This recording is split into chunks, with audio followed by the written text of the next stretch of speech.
The new guidelines to manage cholesterol are out, and here's what you need to know. Welcome to another episode of the Dietitian's Table. Today, I'm going to be talking about the new guidelines to manage high cholesterol.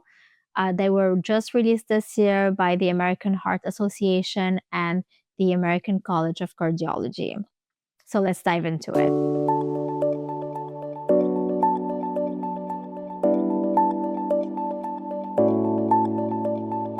I was diagnosed with high cholesterol when I was young. I was in my early 20s. I had a family history of high cholesterol. I was not expecting to have high cholesterol myself, especially at a young age. It was hard for me to really understand what it meant. Especially when you're young, you don't really think of how it's going to affect your life. That's what really actually prompted me to become a dietitian and to pursue this degree and then to try and spread information, explain the why and the how and the physiology and how our body works to other people because I was trying to understand it myself. I think it was just really hard for me to accept that I had high cholesterol at a very young age and that was something that I was going to live with and I was going to have to manage on my own. I want to tell you that if you have high cholesterol, you're not alone. Talk to your primary care physician, talk to your dietitian. You can get help and you can manage your cholesterol levels with the help of your care team. Let's talk about the guidelines, the 2026 guidelines on how to manage high cholesterol or dyslipidemia and the differences between the older guidelines that were out in 2018 and those guidelines right now. So the main point and the main thing that I want you to take from the new guidelines is that early detection is key. So we're screening earlier, we're trying to detect high cholesterol earlier, and we are trying to act earlier. So before, in 2018, the screening protocol said that once you hit the age of 40 to 45, if you haven't been tested for cholesterol, if you haven't done a lipid panel, blood work, that's when you would do it and they would screen to see if you have high cholesterol or not. With the new guidelines, the earliest is 30s. If you haven't been tested before and then you're in your 30s, that's when you get tested. So we are testing much earlier to detect high cholesterol. We're even testing children now. So children between the ages of 9 to 11 are recommended to get tested at least once for high cholesterol because if you have a family history of high cholesterol, your cholesterol may be high even if you're just 9 years old and you may not know that because there's no signs and symptoms.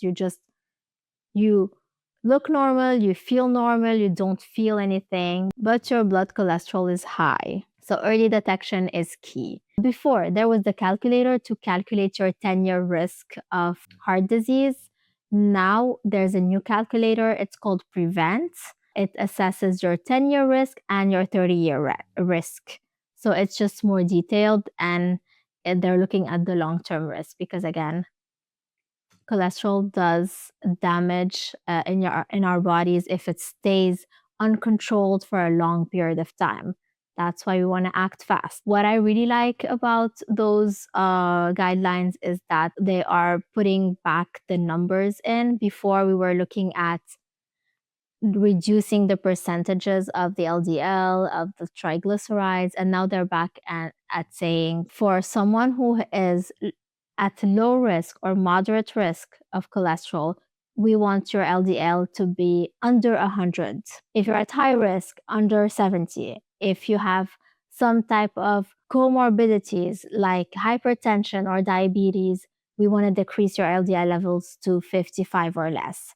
So they are more aggressive in how low your LDL needs to be. And this is going to help guide your treatment with your primary care provider and your care team. Speaking of care team, dietitians were always mentioned in the articles. There was always this recommendation to work with a dietitian. Right now, in the 2026 guidelines, there is a section that's called When to Refer to a Registered Dietitian. So now it's really putting dietitians at the forefront and really emphasizing our role in managing cholesterol and in helping you in helping patients manage their cholesterol levels with their primary care physician, with their care team. So really a focus on when to refer to a dietitian. There are guidelines in the article that says if you have a certain level of LDL or a certain level of high triglycerides, this is where the primary care physician would refer to a dietitian. So I just want to say that this makes me very happy to see that there's a section that says when to refer to a registered dietitian.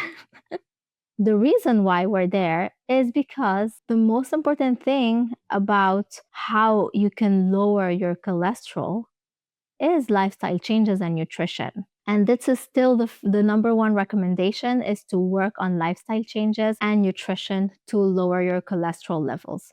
Depending on how high they are and what's going on, every person is unique. Every person has their own levels, their own labs. Medications may be indicated, and there's a whole section on which medication to start with and how aggressive they can be with medications. So that's a whole different thing, but they are becoming more aggressive with medication to really lower your levels to where they need to be to lower your risk of heart disease and stroke.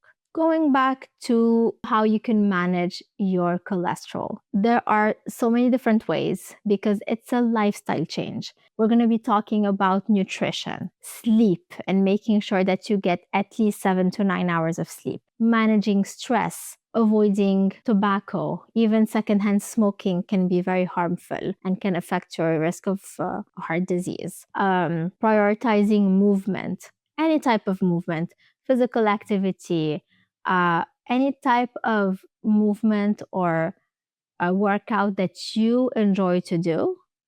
So I always tell everyone, what do you like to do? What is something that is going to help you de-stress, that is going to help you connect with others, that is going to make you feel good? How can you move your body in a way that feels good for you and is going to be beneficial for you?